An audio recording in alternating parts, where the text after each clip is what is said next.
You're gonna be laying on your back for this exercise with your knees bent, feet on the floor, and the foot pressure that we are looking for is the outer part of the heel with the ball of the big toe. So it creates this diagonal support. You'll feel your arches lifting when you do this. The heel bone, I actually want you to be able to roll it onto the outside edge, which you see turns the foot a little bit, but what's gonna keep your inside edge on the floor is planting the ball, the big toe. So you're gonna feel that arch support there. You're gonna do this with both feet, hip width apart, laying on your back, knees bent so that the shin is slightly behind the heel. If you're too close here, you're gonna see that shin is vertical. It might be a little bit more difficult to get that. So very important that we have heel pressure here. Somewhere around there is easier. If you're having trouble finding your heels, a little further out might help you. Make sure that when you do this, everything is relaxed. So step one is making sure nothing's actually turned on when you plant the feet. We don't want to be tense or squeezing anything or holding tension in our neck or jaw. So I like to have a space underneath the back, tailbone on the floor, everything is turned off. So when I plant the feet, nothing should really move. So we shouldn't see this happening. You're gonna feel that as soon as you plant outer heel and ball the big toe, your hamstrings start to turn on.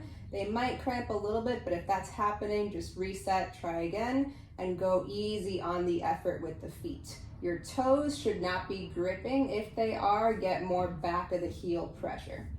Once you're here, I want you to maintain a tiny space underneath your low back. It might be touching the mat that you're on, but it should not be actively pressed down because we don't want the glutes turned on here. You're gonna keep the hips locked in place. This is why we're not tucking them. We're just using hamstrings to keep them still.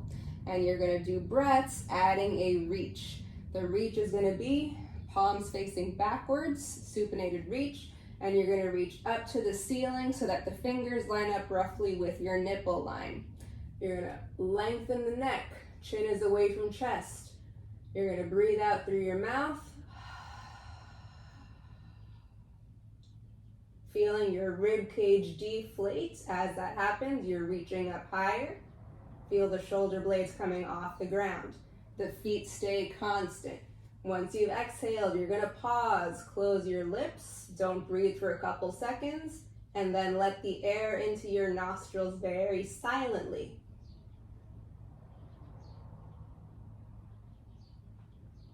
Make sure all the air comes back in. You'll feel expansion on your backside. Exhale again.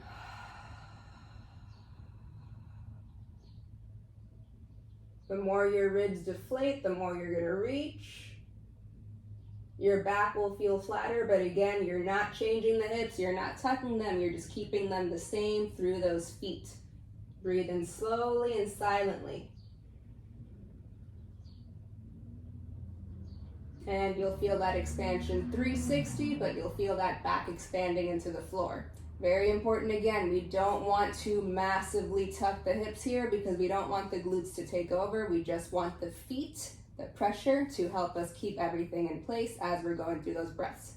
If your glutes are turning on, you might be turning the feet, driving them too hard into the floor. You might be squeezing unconsciously. Or perhaps you're just too wide apart. So what you can do is imagine you have a ball between your knees, give it a tiny squeeze, you'll feel inner thighs helping to turn the glutes off. We don't want glutes, can't stress that enough.